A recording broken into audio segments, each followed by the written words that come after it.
नमस्कार, India news देख रहे हैं आप और मैं हूं आपके साथ पुनीता सिंह। बुलेटिन की शुरुआत करेंगे और बात करेंगे नेतन्याहू का अटैक प्लान आखिर क्या है। क्या इस प्लान के बाद ईरान बर्बाद होने वाला है? सवाल कई हैं क्योंकि नेतन्याहू की नई धमकी सामने आई है ईरान को लेकर। खबर क्या है विस्तार से आपको बता देते हैं। सवाल की शुरुआत देखिए, क्या ईरान जंग अब अपने सबसे खतरनाक मोड़ पर पहुंचने वाली है? क्या ईरान में अब घमासान जो है वो होने वाला है? क्योंकि जो हालात इस वक्त बन रहे हैं उससे तो तनाव एक बार फिर से खतरनाक मोड़ पर पहुंचता हुआ दिखाई दे रहा है। दरअसल देखिए, इजराइल के प्रधानमंत्री बेंजामिन नेतन्याहू ने ईरान को कड़ी चेतावनी देते हुए ये साफ कर दिया है कि अगर इजराइल पर हमला हुआ तो इस बार जवाब पहले से कहीं ज्यादा सख्त होगा और शक्तिशाली भी होगा। यानी कि नेतन्याहू का यह बयान ऐसे समय में आया है जब क्षेत्र में सैन्य गतिविधियां बढ़ी हुई हैं और रोम में इजराइल और लेबनान के बीच वार्ता का नया दौर भी जारी है। अब नेतन्याहू ने अपने संदेश में यह कहा है कि वो दौर खत्म हो चुका है जब इजराइल पर हमला हुआ करता था और वो चुप रहा करते थे। उन्होंने ईरानी नेतृत्व को चेतावनी देते हुए यह साफ कह दिया है कि किसी भी नए हमले की स्थिति में इजराइल निर्णायक जवाब देगा। और दूसरी ओर हॉर्मुज में भी तनाव अपने चरम पर है। अब दुनिया की निगाहें इस बात पर टिकी हैं कि बढ़ते तनाव के बीच कूटनीतिक प्रयास सफल होते हैं या फिर क्षेत्र एक बार फिर से बड़े सैन्य टकराव की ओर आगे बढ़ रहा है। इसी मुद्दे पर हम खास मेहमानों के साथ बातचीत करेंगे, चर्चा करेंगे कि आखिर अब नेतन्याहू की धमकी के बाद आगे क्या परिस्थिति मिडिल ईस्ट में बनती हुई नजर आ रही है। हमारे साथ मेहमान जुड़ चुके हैं कमांडर डॉक्टर भूषण दीवान, रिटायर्ड डिफेंस एक्सपर्ट के तौर पर। बहुत स्वागत है सर आपका इंडिया न्यूज पर। सबसे पहला तो सवाल यही होगा, ये बेंजामिन नेतन्याहू की जो ये चेतावनी ईरान को लेकर सामने आई है, इसे आप किस तरीके से देख रहे हैं? क्या वाकई में कोई रणनीति अब तक इजराइल तैयार कर रहा था? क्योंकि अब तक तो चुप बैठा हुआ था इजराइल, लेकिन अब जब घमासान एक बार फिर से शुरू हुआ है, चेतावनी जारी कर दी गई है, इसे आप किस तरीके से एनालिसिस कर पा रहे हैं सर? धन्यवाद Punita ji. Thank you. Israel जो है वही मेन एक्टर है, मेन प्लेयर है। वो जो चाहता है ईरान के ऊपर अटैक्स होते रहें, ईरान डिस्ट्रॉय हो जाए। अमेरिका तो चला जाएगा वापस ही, पर मिडिल ईस्ट के अंदर ईरान का वर्चस्व जीरो होना चाहिए ताकि इजराइल का वर्चस्व कायम रहे।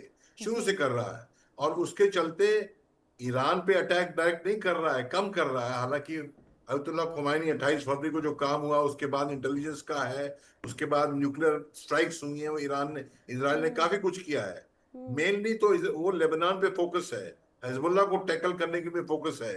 तो वो कम नहीं हुआ है, उसका मादा कम नहीं हुआ है। पर मुझे समझ नहीं आ रहा है इजराइल नई चीज क्या करेगा।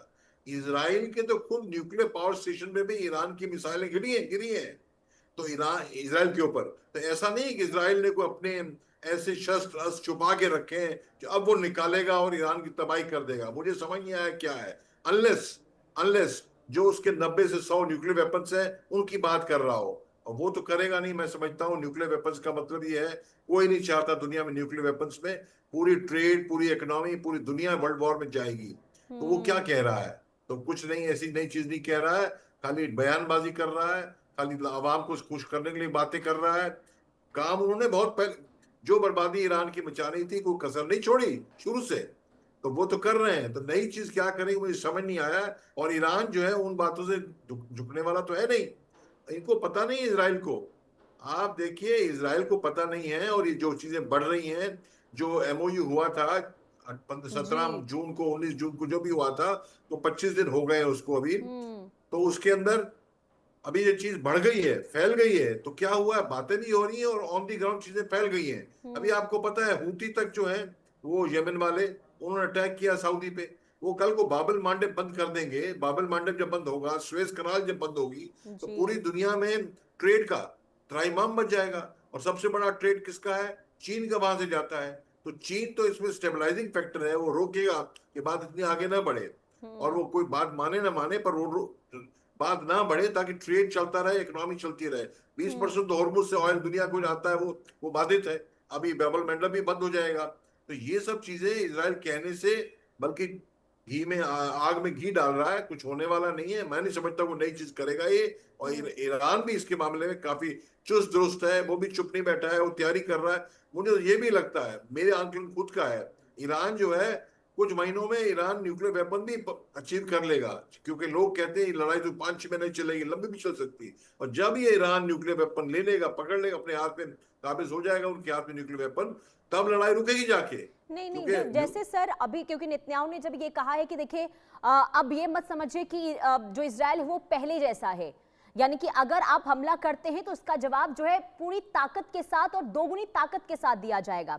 एक तो ये बताइएगा क्या इजराइल की जो सैन्य क्षमता है वो बहुत ज्यादा अब पहले के मुकाबले और भी मजबूत होती हुई नजर आई है? दूसरा ये जो आप बता रहे हैं कि देखिए कुछ होगा नहीं, लेकिन क्या इसके पीछे प्रेशर बनाने की कोशिश अमेरिका की ओर से तो लगातार हो ही रही है, अब इजराइल प्रेशर बना रहा है, तो क्या वाकई में ये जो टैक्टिक्स इस वक्त इजराइल और अमेरिका दोनों अपना रहा है, क्या इसका असर ईरान पर होता हुआ अब दिखाई देगा?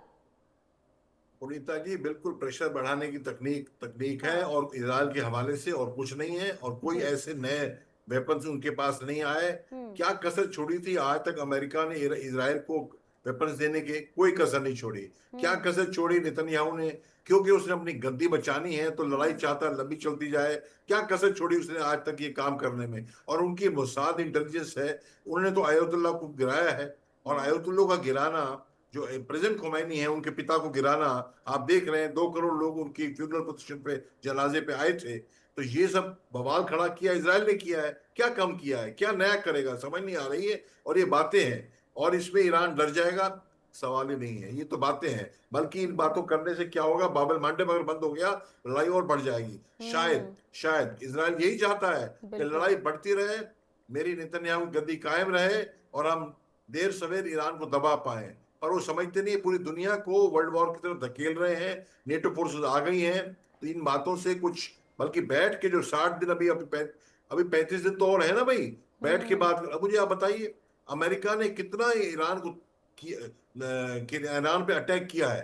क्या ईरान झुका है? क्या ईरान घुटने पे आया है? ना आएगा, ना आ सकता है। अमेरिका नहीं करा सकता है, नंबर वन। नंबर टू, उनके हाथ में नहीं है, अमेरिका के हाथ में। नंबर टू, क्या ईरान के हाथ में सब कुछ है? वो भी नहीं है। ईरान कितना भी मार सहले, तो क्या युद्ध के ऊपर हावी हो सकता है? नहीं हो सकता, मार खाता रहेगा। तो इसे कहते हैं स्ट्रेटेजिक स्टेलमेट, डेडलॉक। ना आप जीत सकते हो, ना मैं जीत सकता हूं। रुको, बात करो, खत्म करो। तो ये होगा, और ये देर सवेर 8 दिन, 10 दिन, 15 दिन हो। हाँ, ये क्या है कि अभी जिस टाइम चल रहा है, अटैक वगैरह में कोई अमेरिका की वॉरशिप है, कोई एयरक्राफ्ट कैरियर है अमेरिका का जो है, वही डूब जाए, तो वॉर फ्लेयर अप हो जाएगा। और इसमें ये रुकेगा नहीं। पर अभी जो है मौका है, महीना और है, 35 दिन और है। ये बात को मेरी समझ में दोनों पार्टियां और सर लड़ाई एक चीज चाहती मैं नहीं आपसे है। ये भी समझना चाहूंगी, देखिए क्योंकि फरवरी महीने में इस जंग की शुरुआत हुई थी और अब देखिए जुलाई महीना चल रहा है। पहले जब जंग की शुरुआत हुई थी तो सीधा था परमाणु कार्यक्रम पर रोक लगाना है, मंशा थी अमेरिका और इजराइल की। लेकिन क्या अब ये पूरा जो जंग है वो डाइवर्ट हो गया है, स्ट्रेट ऑफ हॉर्मुज में आकर टिक गया है? क्या अमेरिका ने, क्योंकि अमेरिका का अभी तक रुख स्पष्ट नहीं हो पाया कि आखिर अगर उसने ईरान पर हमला किया तो उसके पीछे की वजह आखिर क्या थी, क्योंकि हर बार डोनाल्ड ट्रंप के बयान बदलते रहे हैं। अब आकर क्या परिस्थिति नजर आ रही है? क्या ये स्ट्रेट ऑफ हॉर्मुज में आके जंग टिक गया है पूरा? आए थे हरिभजन को ओटल लगे कपास। आए तो इसलिए थे कि उनका न्यूक्लियर जो प्लान ईरान का बंद कराए, और आके फंस गए होर्मुज में। 1980 से 1988 तक जो टैंकर्स वॉर हुआ है, ईरान जी। इराक वॉर हुआ है, 8 साल का ईरान इराक वॉर हुआ है। उस वॉर में निर्णय कर लिया था ईरान ने कि अगली बार हमारे पे कुछ तकलीफ आई, तो हमने जो है पर्शियन गल्फ को बंद कर देना है। और वो इफेक्टिवली बंद करके बैठे हैं। और बंद करने के लिए क्या किया है? खाली प्लानिंग नहीं की है, उन्हें पूरा उनका सदर्न कोस्ट जो है, बाबल, बंदर अब्बास, पूरे जो आइलैंड कोस्ट जो उनका है, और पर्शियन गल्फ का नॉर्दर्न पोर्शन, डिफेंसेस बड़े स्ट्रॉन्ग कर दिए उन्होंने, माइनिंग कर दी है। तो ये ईरान ने जो पूरी हॉर्मुज बंद कर दी है, दुनिया को त्रासदी में डाल दिया है। और अमेरिका अटैक करता है वाटर प्लांट पे, पावर प्लांट पे ईरान की, तो वो फट से दाग देते हैं किसके ऊपर? बहरीन पे, सऊदी पे, यूएई पे। उनके हाथ में आया हुआ है ये। अब न्यूक्लियर की बात तो पीछे हट गई, अब तो होर्मुज को खोलना है। अब तो सवाल ये भी हो रहा है कि होर्मुज को खोलने के लिए ईरान, मैं कब देखिए, ईरान जब इतना जो 21 नॉटिकल माइल्स की हॉर्मुज है, जी। टेरिटोरियल वाटर्स होता है 12 नॉटिकल माइल्स, तो ओमान के पास ही 12 हुआ, ईरान के पास 12 हुआ, 24 बनता है, पता 21 का है। तो ईरान तो जो है वो इतना उस पर खर्चा करता है, उसको मेंटेन करता है, उसमें एनवायरमेंट कोई ऑयल स्पिल हो जाए, टैंकर डूब जाए, उसको खोलेगा, कोई पॉल्यूशन ठीक करेगा। ईरान को पैसा, इतना नुकसान हुआ है, उसको पैसा देना चाहिए। हालांकि कहें नेचुरल वाटर में नहीं मिलता है, मलाक्का में नहीं मिलता है, जिब्राल्टर में किसी को नहीं मिलता है नेचुरल वाटर। नेचुरल वाटर को मेंटेन तो कर रहा है, और नहीं मिलता है तो कैसे? लिंडसे ग्राहम जो मर गया अभी, जिसने ट्रम्प का मेन एडवाइजर था, वो क्या कहता है, और उसके उसके हवाले से ट्रम्प क्या कह रहा है? अब हम हॉर्मुज कैप्चर करेंगे, सुनो आप, 20% जो है हम फीस लेंगे हर टैंकर से, 20% प्रोटेक्शन मनी, कि हम दादा हैं गुंडे एरिया के, तो हमें हम आपने बच के निकलना है, 20% दो। देखिए, अगर 2 लाख, अगर $70 पर बैरल है, और अगर वो 2 VLCC लेकिन जो अब तो होता है अपने बयान से पलट गए ना डोनाल्ड ट्रम्प सर। बिल्कुल, वो तो हाँ। शुरू से पलट रहे, नई बात है वो। हाँ। पलट क्या मतलब? उनको तो कोई रोक नहीं सकता, जिसकी लाठी उसकी भैंस। तो हाँ। वो ये काम कर रहे हैं, दादागिरी कर रहे हैं, नुकसान पहुंचा रहे हैं दुनिया को। तो ये तो खुद अमेरिका, ईरान को आप दीजिए एक, अरे 2 मिलियन बैरल्स है, और $2 मिलियन मांगता है ईरान। एक ही डॉलर प्राइस बढ़ाना उसका, 70 की 71 होएगा, 72 73 हो जाएगा। ये तो 20% का मतलब क्या हुआ? $14 बढ़ जाएगा प्राइस उसका। तो 70 × 20%, $70 है तो 14 14 रुपये डॉलर बढ़ जाएगा। वो करने को तैयार है। तो ये जो है, क्योंकि मीडिया इनके हाथ में है, तो ये जो बोलते हैं दुनिया वही बात करती है।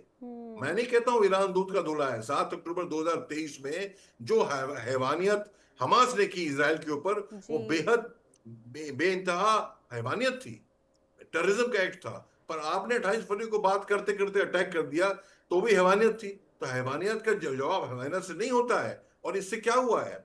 ईरान पूरे गल्फ के अंदर एक कंट्री, सऊदी है, बहरीन है, कतार है, कहते हैं यार तुम तो कागज के शेर हो भाई, अमेरिका इतना हमसे बेस लेके बैठे हो, वो है, हम मार खा रहे हैं, ईरान से बचा नहीं पा रहे हैं, और तुम्हारे कारण हमारे ऊपर मार पड़ रही है, ना तो तुम बचा पा रहे हो, और कल को तुम तो चले जाओगे अमेरिका, हमको ईरान दबाता रहेगा।